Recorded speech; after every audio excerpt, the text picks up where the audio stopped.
This is the Mets Postcast, your instant game reaction for the New York Mets. Part of the Locked On Podcast Network. Your team every day. The New York Mets play perfect fundamental baseball as they pick up their sixth straight win and lock up a series victory over the San Francisco Giants, winning another Mets After Dark edition of baseball by a final score of 2-1. Welcome into the Mets Postcast here, the Locked On Mets YouTube channel, the Locked On Mets podcast feed. I'm your Postcast host, Chris Schubert, here with you after each and every Mets game throughout the course of the season. And a barn burner as the Mets, about the little things really in this one. The little things are what were the difference, and that's where we should start. The Mets played great defense. The Mets got a timely hit. The Mets continued to create chaos on the base pass. They're just doing all of the things that you want to see a good baseball team do. And that's what we're talking about to open tonight's Postcast. This is what you'll be talking about. At times here on this Postcast, we have discussed the Mets' lack of ability to hit with two outs, their struggles with runners in scoring position, the bottom part of the lineup not being able to produce. All of those things have been issues throughout the course of the season. But good baseball teams, dare I say great baseball teams, are able to overcome those types of issues by playing sound fundamental baseball. And we mentioned it last night when discussing the running game, but tonight let's put the focus on the defense, although the running game was great once again tonight. The Mets are playing sound elite level defense. I mean, they came up with play after play after play in this game. A couple of double plays early to get Petey out of some jams. The play that Pete Alonso made to end the game. Nimmo making a great play in left field to throw out old friend Wilmer Flores at second base. Getting just a clinic is what the Mets are doing defensively right now. And you have to be able to do those little things because that limits those extra chances, those extra opportunities that the opposing team can make. We don't need to look far to see that in action. How many mistakes did Rafael Devers make at first base tonight? How many little miscues did the Giants make defensively in this game? And those are the types of things that come back to haunt you. The Mets don't give teams free outs. The Mets don't give teams extra chances. And that allows you to ride the tide if you're struggling to hit with runners in scoring position, if you're struggling to hit with two outs, because you know with great starting pitching, with the bullpen pitching great like they did again tonight, and playing good defense, let the ball be put into play. Good things are going to happen. You're going to be able to play a really close baseball game. And I mentioned it there on the sidebar. This felt like a playoff type vibe. No, it didn't mean anything major for the playoffs. It's still July. We haven't even gotten to the trade deadline yet. There's still 2 months of baseball to be played. But the moment the Mets take the lead in the sixth inning, boom, Luis Angel Acuna is in there running. We're going to a defensive first lineup. Brett Beatty's moving over to third base. We're going to deploy Reed Garrett and Ryan Stanek and Edwin Diaz. We're going to treat this like we've got to save a one-run game. This is the playoffs. We're trying to win or go home. Had that type of vibe, and you just trust the Mets to be able to thrive in these environments because they've been there a bunch this season, and they continue time and time again. They continue to thrive in these moments. I mean, I don't know how you are not just over the moon with the way the Mets have played. 6 wins in a row. Their fourth winning streak this season of at least 6 games. So they have been able to put these streaks together quite a bit so far this season. A perfect start to this road trip. Can't ask for any more. And with the Phillies continuing to beat up on the Yankees across town, the Mets just holding serve, holding pace, and they keep having that. They're holding on to that top spot in the NL East. Offensively, not a whole lot to talk about. Mark Vientos had the big hit in this one, and credit where credit is due, came through when the Mets needed him to. And you weren't getting a whole lot from everybody else. Nimmo, Lindor, Soto, those guys combined only have 1 hit in this game. And so Mets have to create. Mets have to find a way. Starlin Marte picking up right where he left off before he got hurt. He's been great since coming back from the injured list. Another multi-hit game tonight. Brett Beatty potentially starting to find it here on the road. And then Mark Vientos, boy, did he need a moment like that. coming through in a big way, flipping the script to use Gary Cohen's phrase from the broadcast on the Giants, and a 1-0 deficit became a 2-1 lead. It definitely felt like this game was going to come down to the Giants taking advantage of the bases loaded opportunity that they got, and the Mets not taking advantage of their bases loaded chance. And maybe we're not talking about the Mets mastering the fundamentals the way that we are if the game didn't flip on its head with that Vientos double, because the Mets did have a chance really early in this game, and they did a great job of working up Robbie Ray's pitch count and just making him work, taking good at bats.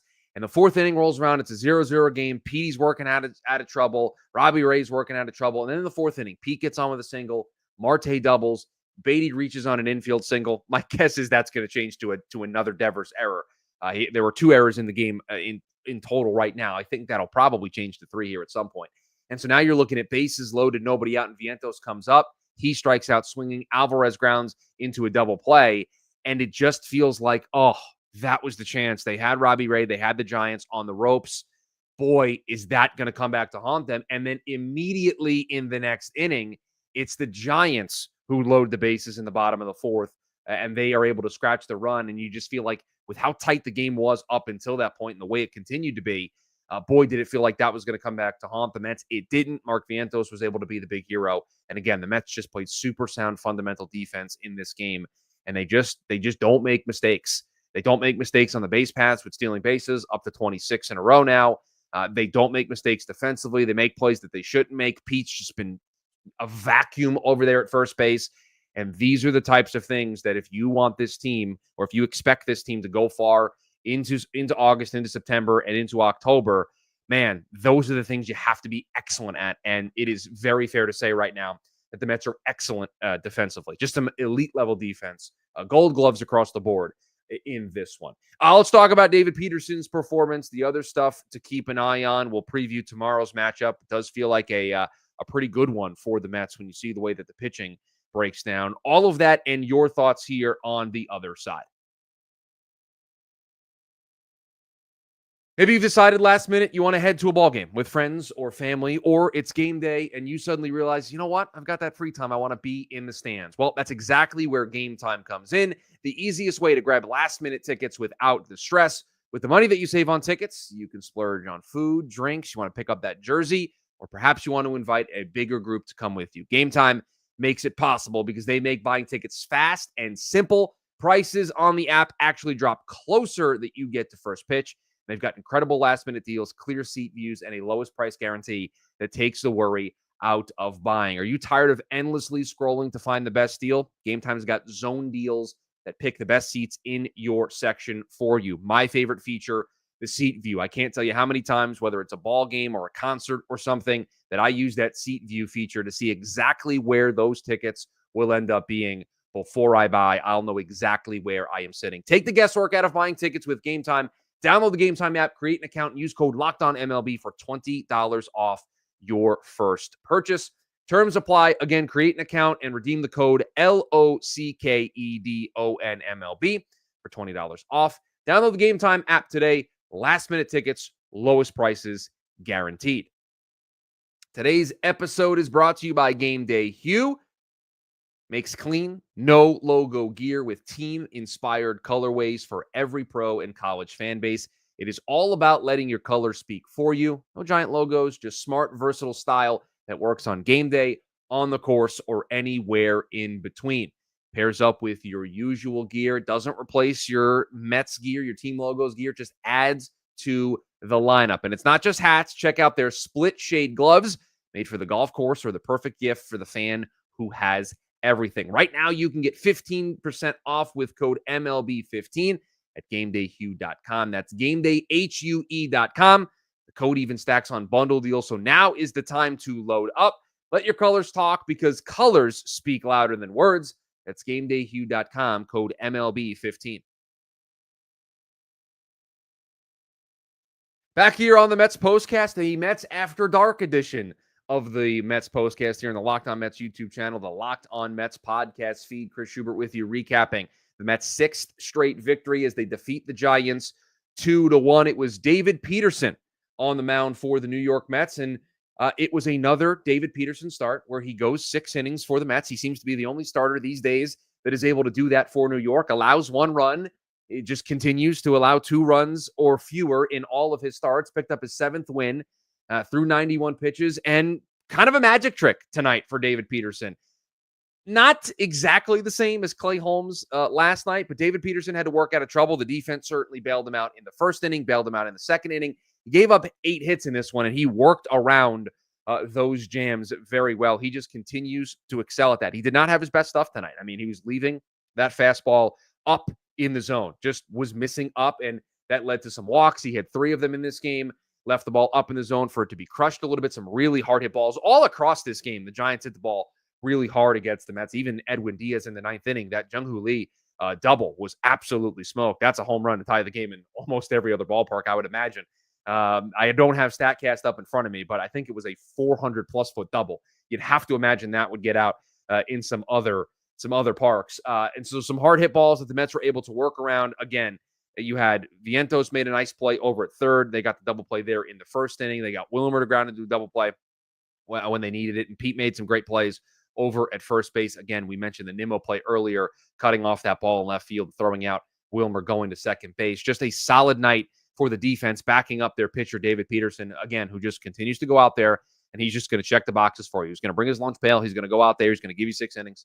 He's going to allow 1 or 2 runs, and he's going to give you a chance to win the baseball game. And it is just very consistent, very reliable, very trustworthy right now for David Peterson. And we can maybe use this as a stuff to keep an eye on, as Gary Cohen mentioned this during the broadcast. And so I'll share it with those of you that maybe missed it. But David Peterson already matching his career high in innings pitched. He's just been a workhorse over the last 2 seasons. The number of 120-plus innings that he's thrown this year, he threw last year and missed the first couple of months with the injury, the hip injury last season. He has just been reliable, consistent, dating back to last year. This is a year and a half plus run of David Peterson being the best starter in this Mets rotation, just taking the ball every 5th or 6th day for Carlos Mendoza and for this franchise, and just gets it done. It's just as simple as that. And I don't mean that in a negative. David's been great. He just goes out there, takes the ball, even if he doesn't have his best stuff. In the past, that would fluster him. In the past, that's when he would have the blow-up inning. In the past, that would be where things would go sideways on him. Not since he came back from the hip injury last year. He has just been able to work through when he doesn't have his A-plus stuff. And when he has his A-plus stuff, good luck. Tonight, he didn't have his A-plus stuff, still was able to give the Mets exactly what they need. And then you saw it. Gregory Soto still not with the squad, but we saw what should be the ideal setup until they get another arm in here, until they get Soto into this rotation in the back part of the bullpen. Reed Garrett to Ryan Stanek to Edwin Diaz. And I know there are going to be many of you out there that were worried about Ryan Stanek in a 1-run game in the 8th inning. But again, remove those outings against Washington earlier in the year. We had just the blowups. He had like 2 or 3 blowups in a 4 or 5 day span. And against Baltimore a couple of weeks ago, he's been pretty good other than that. And so he's a confidence-based pitcher. You know that when things are going well for him, he's got that elite electric stuff. That's going to help him get through those tough times. And he did it again tonight. And Edwin Diaz had to work around that hard hit double from Lee. And he did the job, got some help with Pete, but picked up his 22nd save of the season. So you saw what the bullpen, at least as of right now, is going to look like when everybody's healthy, when everybody's available, and Carlos Mendoza is trying to protect a 1-run lead. And he deployed it tonight. Reed Garrett with a scoreless 7th. Scoreless 7th. Stanek in the 8th, Diaz in the 9th. Those 3 guys did not allow Garrett and Stanek did not allow a hit. And then Diaz with the 1 hit, the lead double. That was it. Other than that, no base runners in front of those 3 guys. So it was a pretty calm, cool, and collected outing from the bullpen. Dave says, did that Soto guy pitch yet? No, was supposed to arrive with the ball club today. Will probably be officially active tomorrow. And you'd have to expect with the 3 guys that were used tonight, they may try to get Soto in there with an outing tomorrow. Speaking of tomorrow, it's Kodai Senga going for the New York Mets as they will go for the sweep. And he will be doing so against a bullpen game for the San Francisco Giants. So, nothing's a guarantee in life, but certainly feels like a really nice opportunity for the Mets to pick up a sweep and continue to be perfect here on this road trip before heading to San Diego to take on the Padres. I did want to mention a comment about how the Mets win this game. I think it was Red Bear talking about the Mets winning this game only by 1 run and talking about saying a win is a win. I have always said long on these postcasts that I'll take an ugly win over a pretty loss where the offense looks good and they're hitting home runs and they lose, 9-8. The Mets find ways to win. Certainly can say that. They also find ways to lose at times. They find ways to win. Last night, it was the offense doing it when they win 8-1. Tonight, pitching, great bullpen, doing the little things, doing just enough offensively. I know we would all like probably an upgrade in center field. I know we'd probably all like another bat into this lineup, but after scoring 8 runs last night, you're not going to be able to go out there and score 8, 9, 10 runs every single night. And so it's good to see the Mets be able to win this type of game because let me let everybody in here on a little bit of a secret. Most of the time in the playoffs, you're going to play these types of games. It's kind of how it works. You're going to play these close nail biter.